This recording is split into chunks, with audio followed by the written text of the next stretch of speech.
are three stories and three sort of examples of how small, inconsequential events can have major consequences to what we see and what goes on within our world today. And I want to focus it with the national park, since it is National Park Month.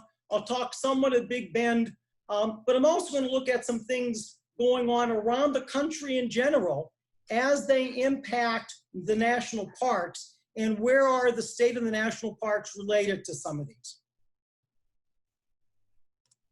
So in order for us to understand how the national parks function ecologically, we all have to come to the same understanding that every terrestrial system, every ecological system that we look at on this planet is part of our hierarchy of interactions, starting at the level of the individual, going to the population, through communities of organisms, and then eventually into the ecosystem. The ecosystem is our human construct as to how natural systems work with respect to the flow of energy and the flow of carbon.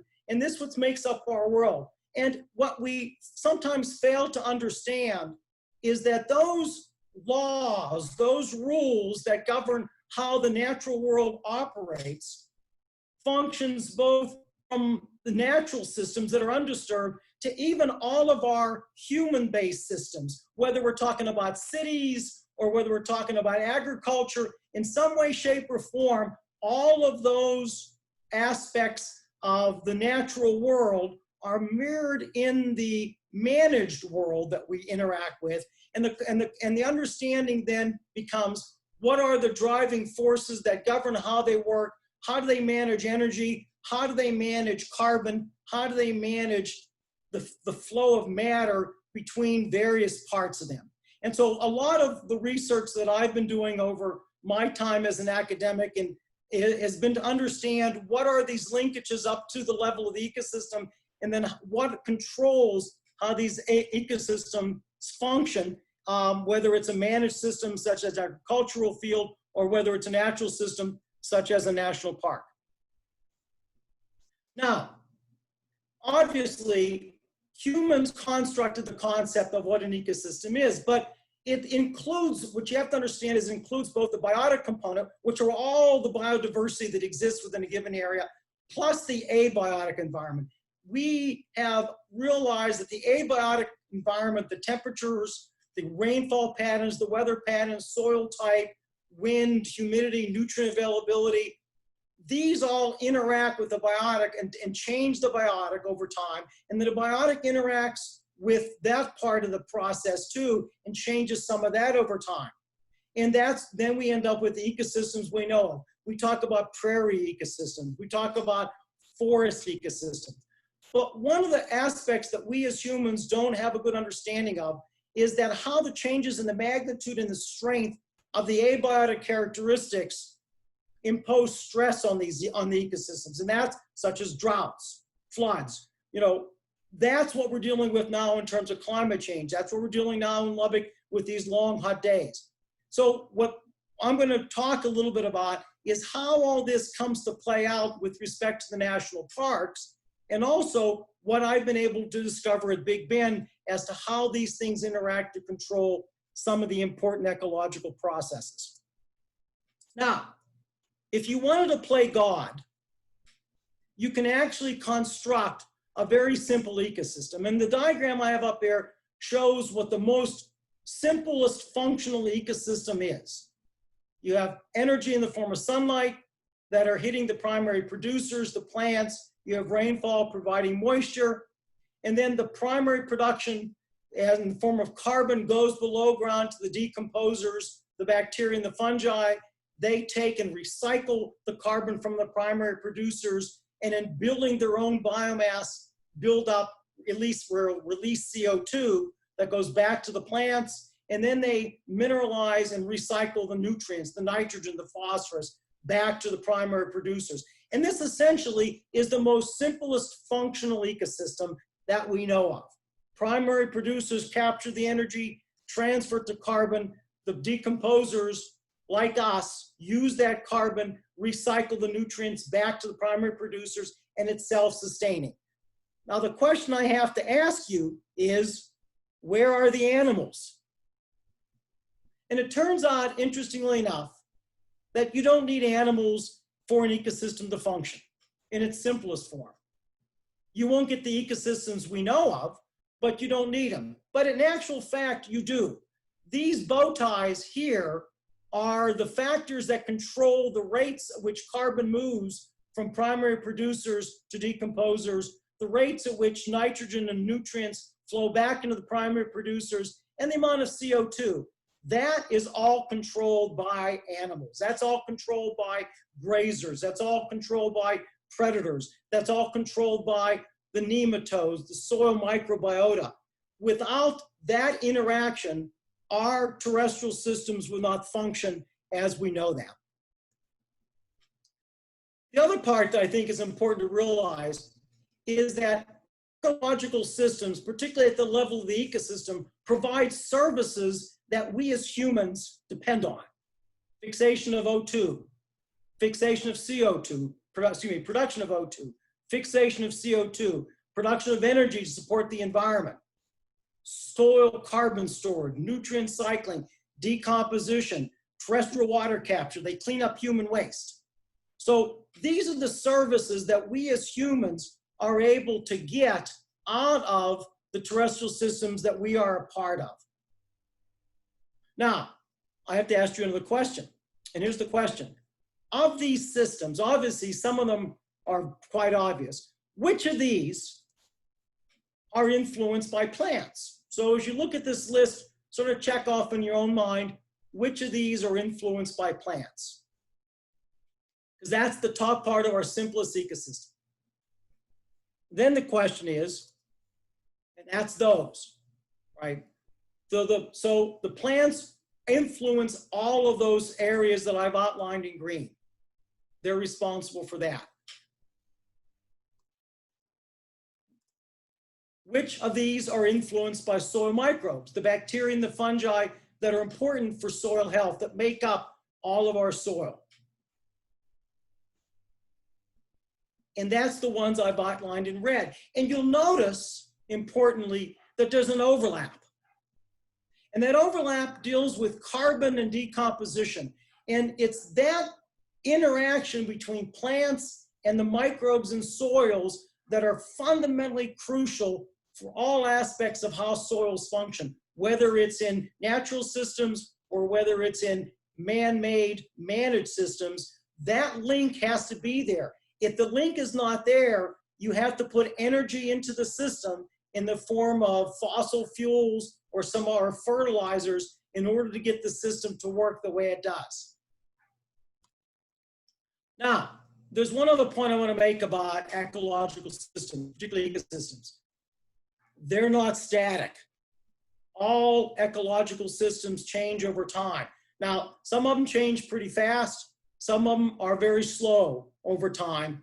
But ecological systems change because the biota is changing the environment in which it's in. And so we have this concept of primary succession from bare soil to some other vegetation type. And then we have secondary succession in which there's some catastrophic event such as agriculture, or fire, or logging, or floods, or hurricanes that change the makeup of the plant component and reset the system. So you need to keep these three things in mind.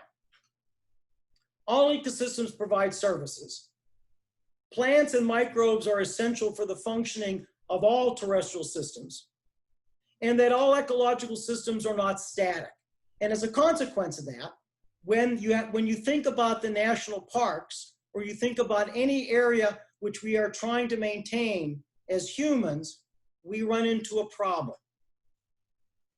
Now, if you look at the national parks across the United States, and this is the 62 that currently exist, they were set up as part of the Organic Act, or the National Park Service Act of 1916, 1917. And basically, the fundamental role of the national park is to preserve into perpetuity what the status is of the vegetation type that exists in these areas. The problem is ecological systems are not static.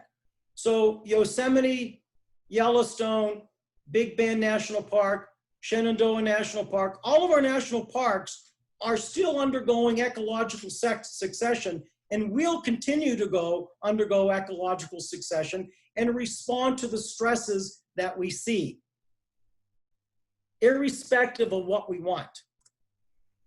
To these national parks, we've also added national grasslands, national forests, national monuments. So all of these are part of some larger ecological process that goes on within our part of North America in some way, shape, or form, whether you're talking about the Blue Ridge National Parkway or any of the grasslands. One of the areas growing up in Pittsburgh that I've always loved is a little area called Heart's Content in the Allegheny National Forest. For those of you that are from the East, this picture here is a 20-acre remnant of uncut virgin eastern deciduous forest. It's the only remnant of eastern deciduous forest in the state of Pennsylvania, 20 acres, that's it. But that's what the forest looked like at the time before they were cut for logging. So all of this part is they all function as ecological systems in the context of what I've talked about.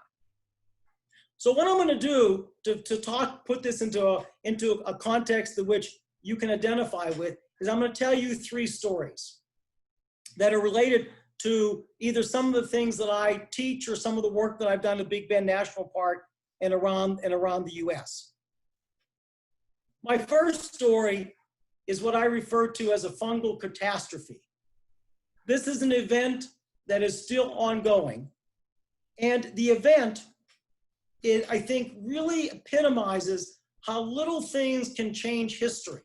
And this is an ecological change, and this ecological change happened roughly about 1895 is when it started. This is a ship that is coming into the port of New York at Manhattan. So you got to keep that in mind. Now, what I want to do is to start this discussion not at Big Bend, but growing up in the East and growing up in the Pittsburgh area, I like the forests. That's what I grew up with. So I'm going to talk about the forests of the US and the national parks that are in them east of the Mississippi. And one of the major components of these forests is the American chestnut. This tree is one of the largest trees that exists in the eastern deciduous forest. This picture here shows you how large these trees can be. It produces a large amount of fruit. And this American chestnut actually drove a lot of economies up and down the Appalachian mountain chain from Maine all the way down to Florida. The larger megafauna used the nuts for food. We harvested the wood for building material. It's a quick growing tree. It is extremely rot resistant. And you can see by these pictures that these trees were actually a very large component of the unlogged eastern deciduous forest.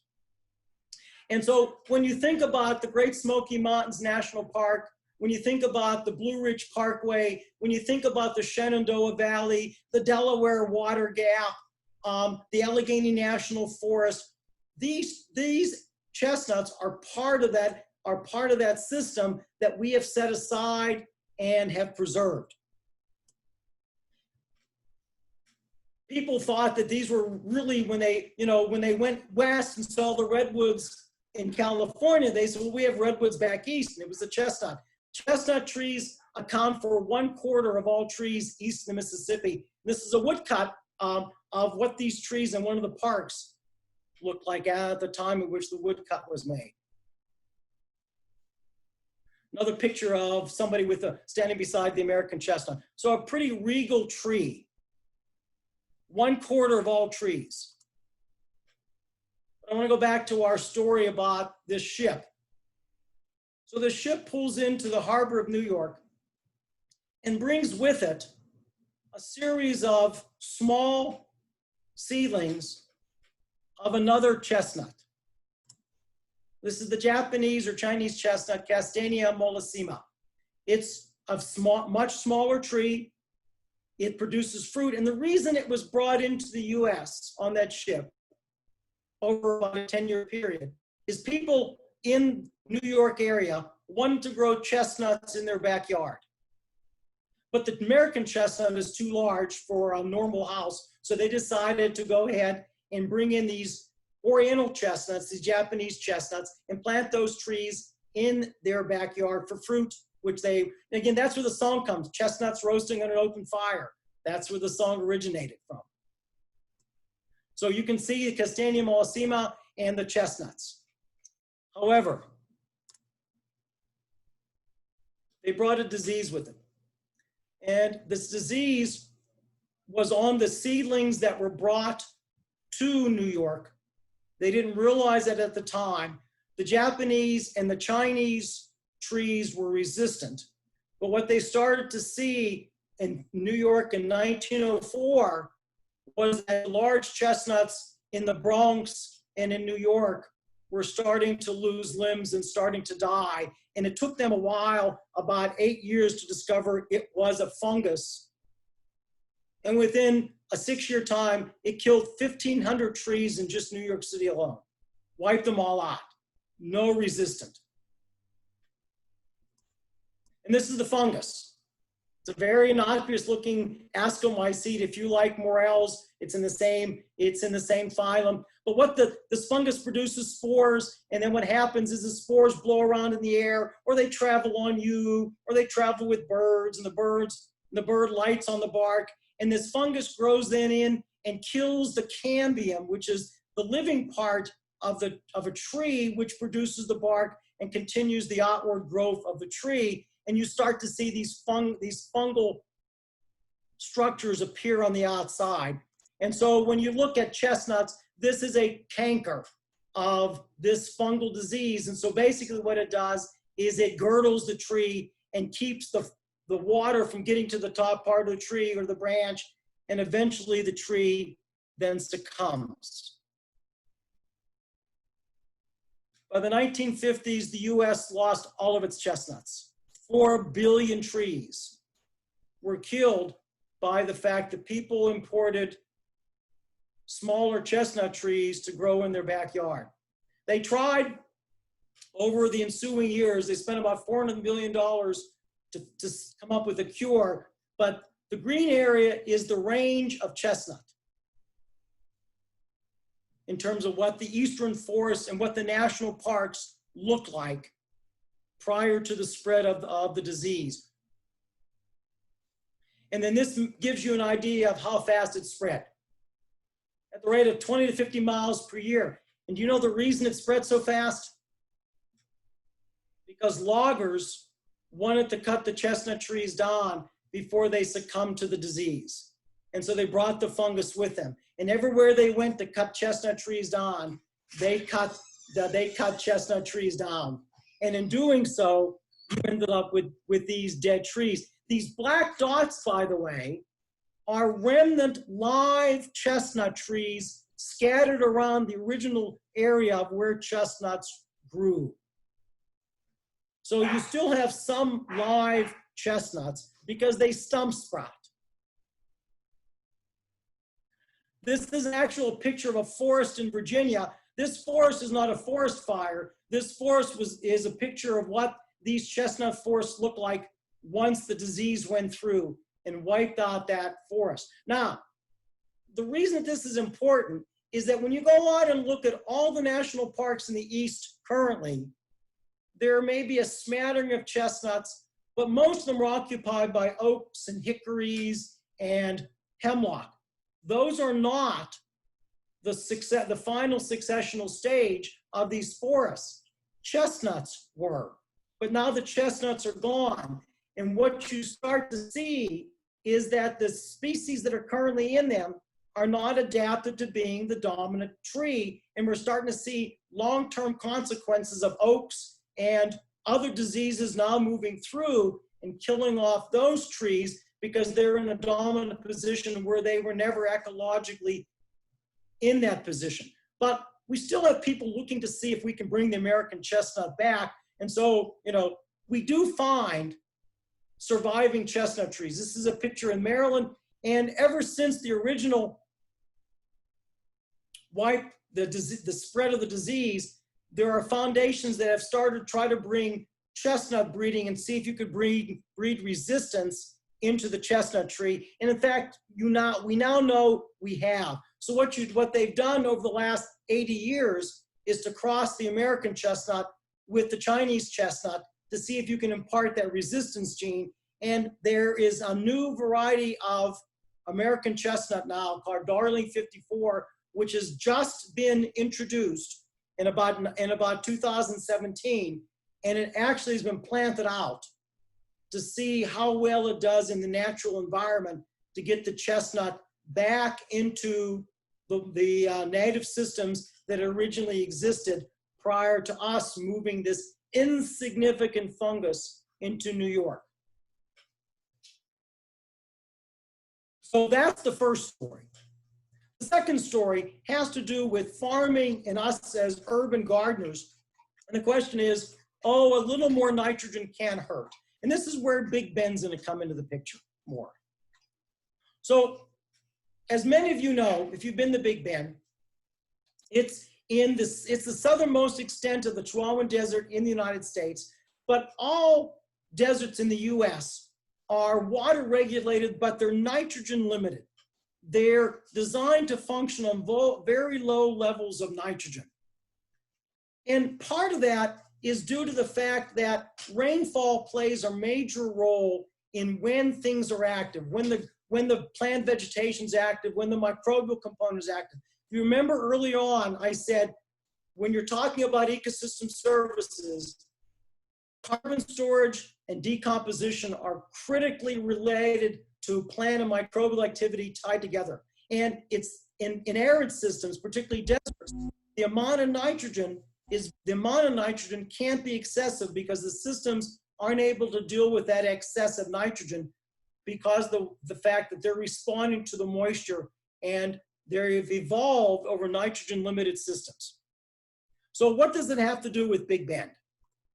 Well, if you look at where the national parks are distributed across the US, these are what the circles represent. There is an ecological parameter called critical load. And what this looks at is how much nitrogen actually is being deposited atmospherically into natural systems that is generated by human activity. Where does it come from? Same thing that generates climate change. Automobiles, power plants, and fossil fuels. When we burn those, we put nitrogen up into the atmosphere.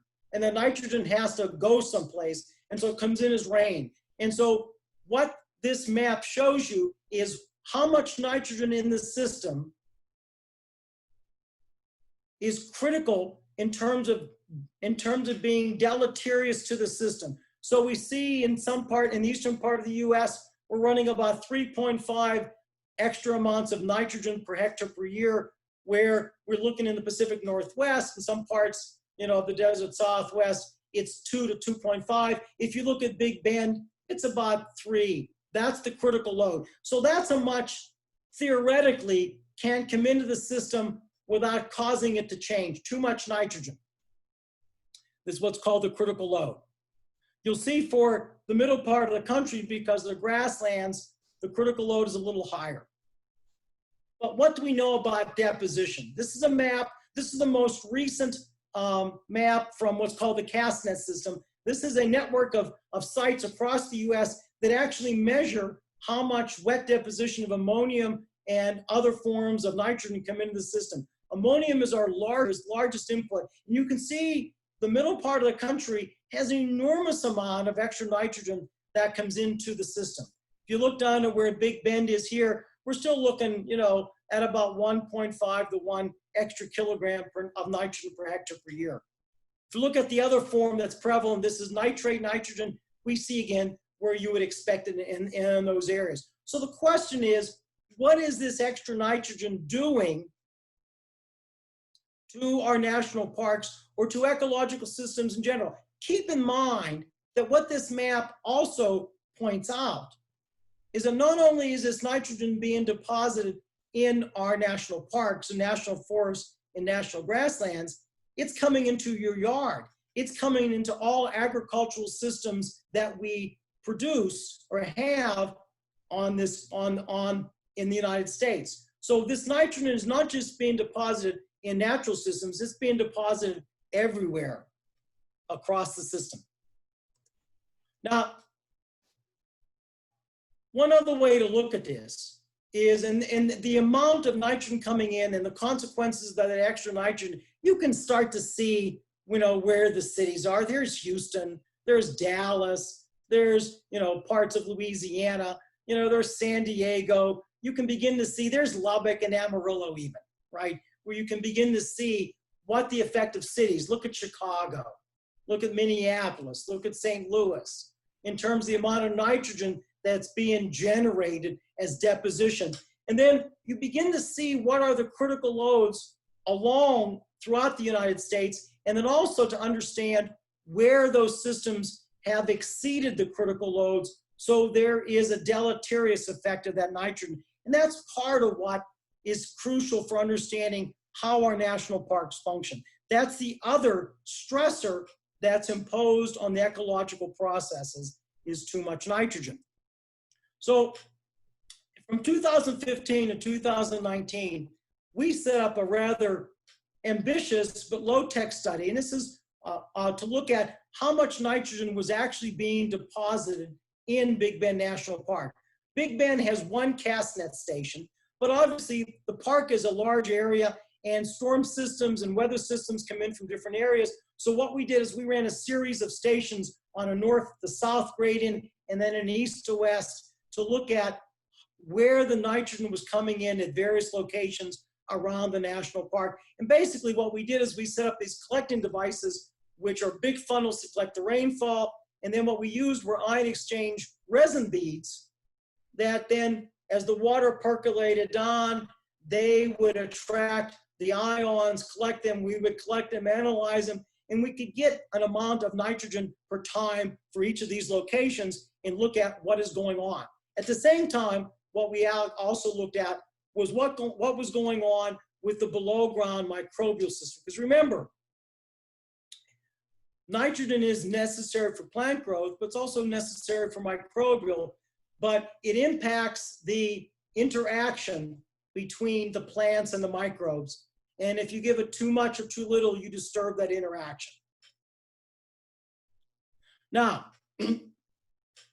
back in 1999, the National Big Bend wanted to find out where its nitrogen was coming from. And they set up a very elaborate system with the United States Geological Service to look at where deposition was coming from. Here's Big Bend National Park, the black. But what you found is that if you looked at where ammonium was coming into the national park, a lot of it was coming out of Midwest power plants. Some from Mexico, very little from California, some from Texas, Louisiana, but a lot of it coming out of the Midwest. And why?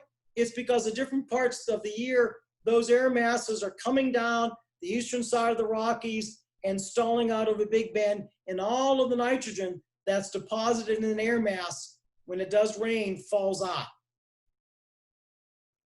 This is nitrogen oxide, and you can see for that same time, a large amount of nitrogen oxide then comes out of that system and gets deposited at Big Bend National Park. So we began to realize that there was a nitrogen problem within the park, and the question is, what do you do and how do you manage that as a national park? So we go back to this assessing the nitrogen deposition at Big Bend. And so for those 3-year period, we collected the data, but Castanea calculates critical load based on plant response. What we wanted to see, because microbes are more sensitive to nitrogen addition than plants, what we wanted to see was what was the microbial response to this extra nitrogen coming in. And what we simply did was look at the relation between what we call microbial biomass carbon, MBC, and atmospheric nitrogen deposition on average across the park. And what this graph shows is that because the system is nitrogen limited, some additional nitrogen is beneficial. There's no doubt about that. But as you increase the amount of nitrogen coming in, as ammonium, for example, you reach a plateau, and then if you get more and more, it's deleterious. You actually decrease the capability of the microbes in these systems to do what they're supposed to do. And that's where the consequence is of the critical loading. So while the plant response to critical loading was much higher, the microbial response at critical loading was far less. And so what we were able to conclude at Big Bend is Big Bend, because of the deposition that it had been receiving, was way over the critical load that the park should have gotten, which means that the soils in the park were at a serious deleterious state relative to the use of nitrogen. Now, there's been some work done on where does this look like for all the national parks. So if you look at one of the data sets that was generated in 2006, all those dots indicate where the national parks are in the United States relative to critical load and nitrogen. And you can see all the parks in the east have already exceeded, which means they're in a deleterious state.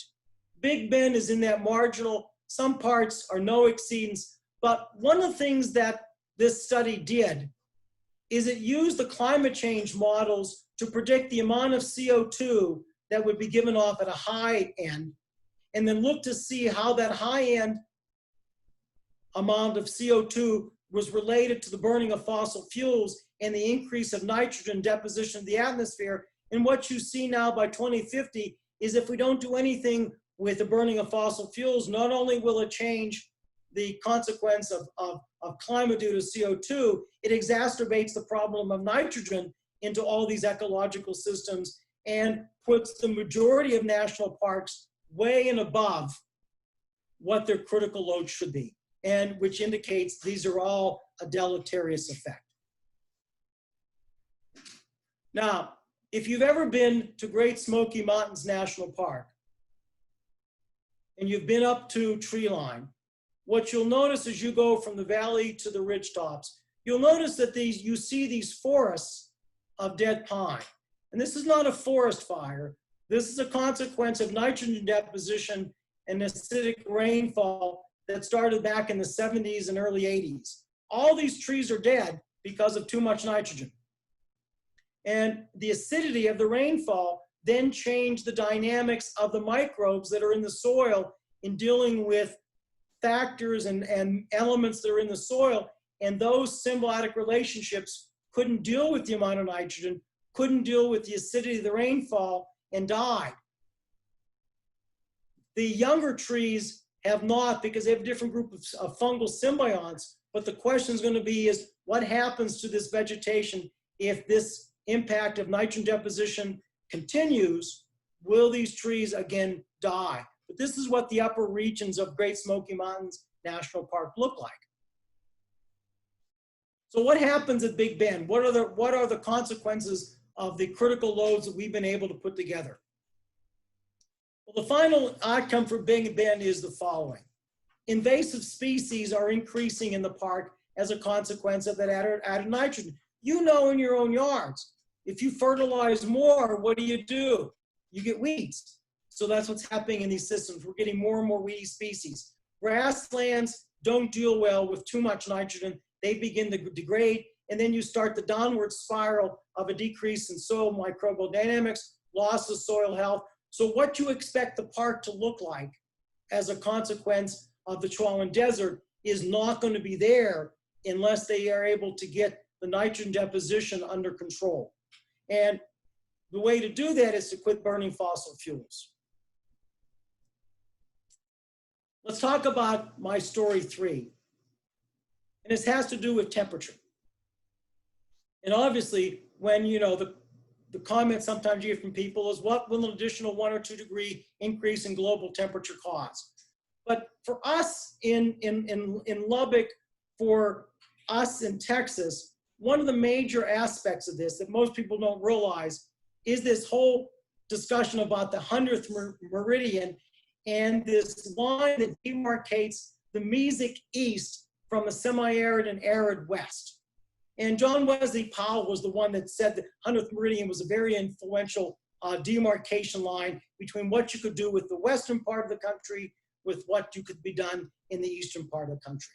However, we now know that with climate models, we now know that the 100th meridian is moving, and the 100th meridian is moving eastward, so that more and more of the state of Texas is now in more and more of the arid region where when John Wesley Powell was looking at the system, this 100th meridian we were just at the border. So for Texas, for all of the Great Plains, we are going to be moving potentially into a more and more arid, semi-arid regime than we see. In the 100th meridian is moving eastward.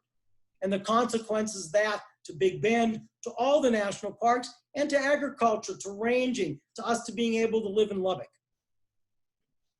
This figure is a recently generated figure from the state of Texas State Climatologist Office. So obviously, warm nights, as we know recently, are becoming an increasingly problematic. And again, you want to keep in mind that all this are stressors on ecological services and how ecosystems function.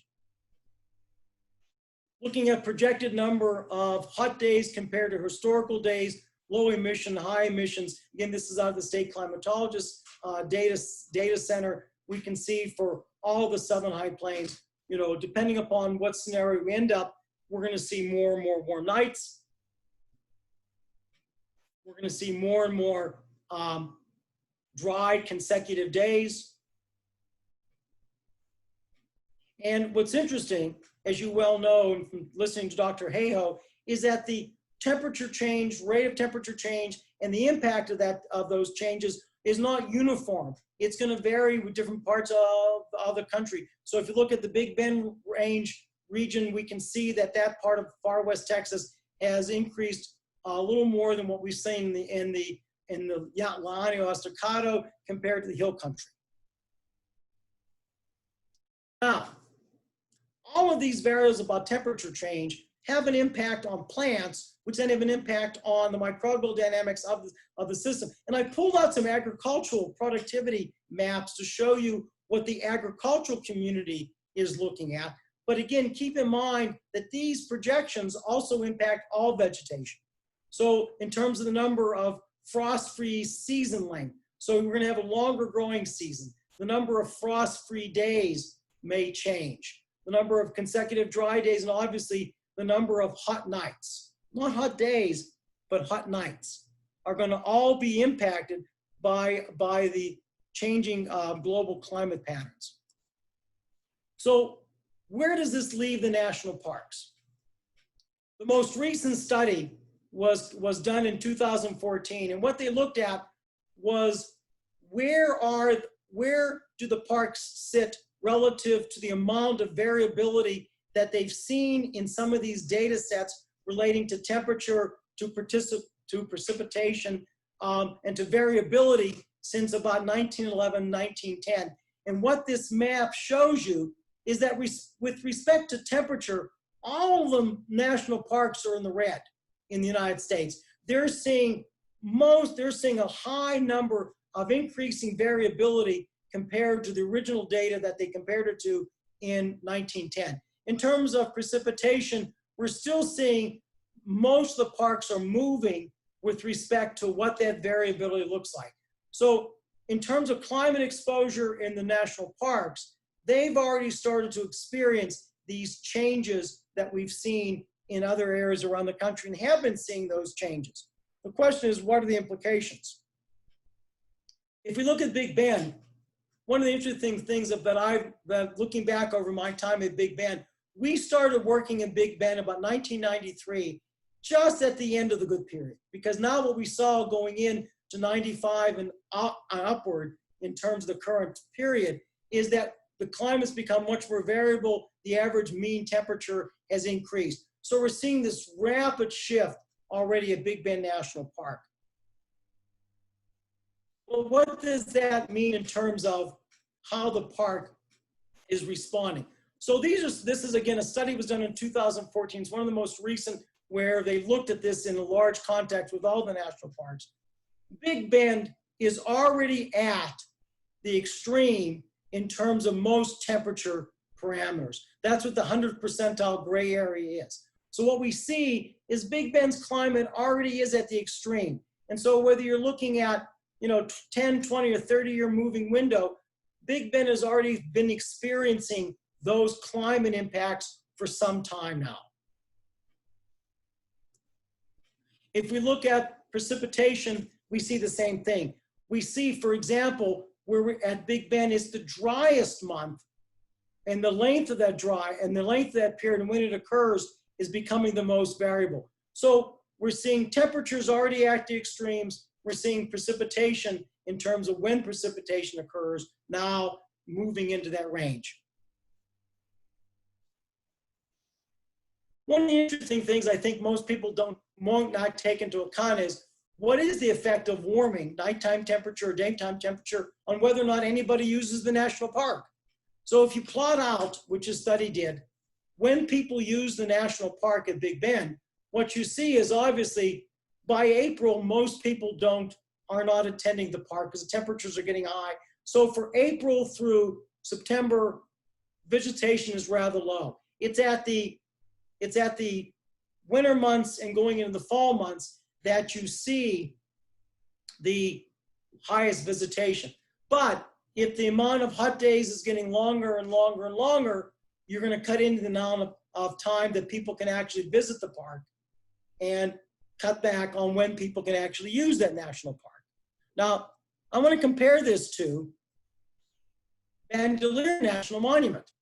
And what you see at Bandelier is that the vegetation rates actually mimics what the temperature does, because Bandelier is at a high elevation, it's a cooler, and so people don't want to go there in the winters because it's cold. And so interestingly enough, when you look at the impact of climate change and warming days on Bandelier visitation, what you see is it's going to increase their visitation by sometimes a large amount, depending upon what aspect that the park has to look at in terms of managing and staffing for the use of people visiting the national park. So the point being is that these aspects of climate change are not going to be uniform across all the national parks. And the question then is, how does something like Big Bend manage temperature and manage visitation? So what about increasing temperatures at Big Bend? The picture that I have up here is pretty telling. This is what a large part of the landscape looked like after the 2011 drought. What you saw in the landscape was that large areas of sotol, one of the dominant plant types at Big Bend, was actually killed back completely. And so the question is, what is the dynamic of that loss of vegetation over that period of time, and where's the park moving toward? But here's what's happening, and we've been able to document. Big Bend's becoming increasingly arid. The southern and eastern parts of the park are becoming hyper-arid. The capacity of soils in the microbial community to sustain the native vegetation is declining as a consequence of changing soil temperatures. The grasslands in the parks are going to continue to degrade as precipitation patterns change. And research managers now have to start to look at what is feasible and what has to simply be let go. What can't you stop? What can't you change? But the point being is what I made going into this talk, all ecological systems change over time. The problem is we have exacerbated some natural processes by our impact with climate change and our deposition of excess nitrogen. Now, for those of you that know me, I would be remiss to indicate that as a gardener, nighttime temperatures also don't play a role. And if you're living in Lubbock, you know what the impact is. Tomatoes, if the nighttime temperature gets too much above 75, pollen starts to die, and that's why you don't get tomato set.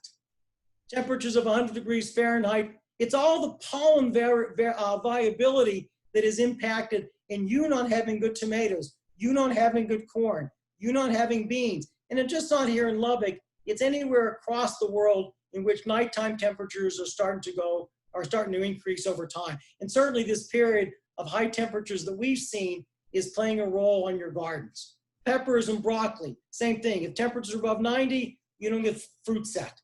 we're going to have problems with peas, cabbage, broccoli, cauliflower production across anywhere where we, in the growing regions where we grow this. And that's true of all vegetation. We know that coffee is changing. We know that wine production is changing, and the consequences of how plants respond and how the microbes respond to that.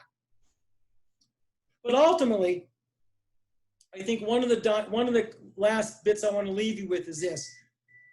Did we know this going in terms of Big Bang? The answer is no. Most of this is new science that's coming on. But one of the aspects that I think a lot of people forget is the scientific process is not a static process. The maintenance of the national parks, because they're ecological systems, is not a static process, right? Science always requires us to rethink, to ask new questions, to collect new information, so we can see and learn and pick up on information that we did not know existed, or in ways we did not understand before we started on this process. That's why all science is seeing with new eyes. That's why all science is ongoing. And that's true of maintaining the national parks. It's true of dealing with COVID-19. It's true with how we deal with any aspect of ecological systems. We have to constantly be questioning and challenging and looking at the information we have, and then retesting, rethinking, and collecting. So I want to thank you all for taking your time. We have time for questions. I appreciate you the opportunity to speak with you this evening. And so I'm going to stop sharing my screen, and thank you very much.